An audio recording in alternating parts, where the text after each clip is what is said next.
चला, वंदे भारत स्लीपर ट्रेनच्या यशस्वी चाचणीचा एक धावता आढावा घेऊया. ही चाचणी आपल्या भारतीय रेल्वेच्या भविष्यासाठी इतकी महत्त्वाची का आहे हे पटकन जाणून घेऊ. आपल्याकडे रात्रीचा रेल्वे प्रवास कित्येक वर्षांपासून तसाच आहे. फार काही बदल नाहीये. पण आता वंदे भारत स्लीपर ट्रेनच्या यशस्वी चाचणीमुळे हे चित्र पूर्णपणे बदलणार आहे. पहिलं म्हणजे ही फक्त स्पीडची गोष्ट नाहीये. हो, या ट्रेनने ताशी 180 किलोमीटरचा वेग गाठला, जे खूपच भारी आहे. पण त्याहून महत्त्वाचं आहे तिचं आधुनिक सस्पेन्शन, ज्यामुळे प्रवास एकदम शांत आणि झटक्यांशिवाय होतो.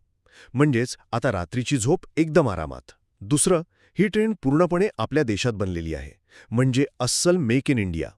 यामुळे फक्त आपल्या देशातल्या तंत्रज्ञानाला चालना मिळते असं नाही, तर भविष्यात आपण अशा हायटेक ट्रेन्स बनवून विकूही शकतो. आणि तिसरं, या यशस्वी चाचणीमुळे ही ट्रेन आता लवकरच आपल्या सेवेत दाखल होण्याचा मार्ग मोकळा झाला आहे. सोपं सांगायचं तर लवकरच आपल्याला राजधानी आणि दुरांतोसारख्या ट्रेन्सना एक जबरदस्त हायटेक पर्याय मिळणार आहे.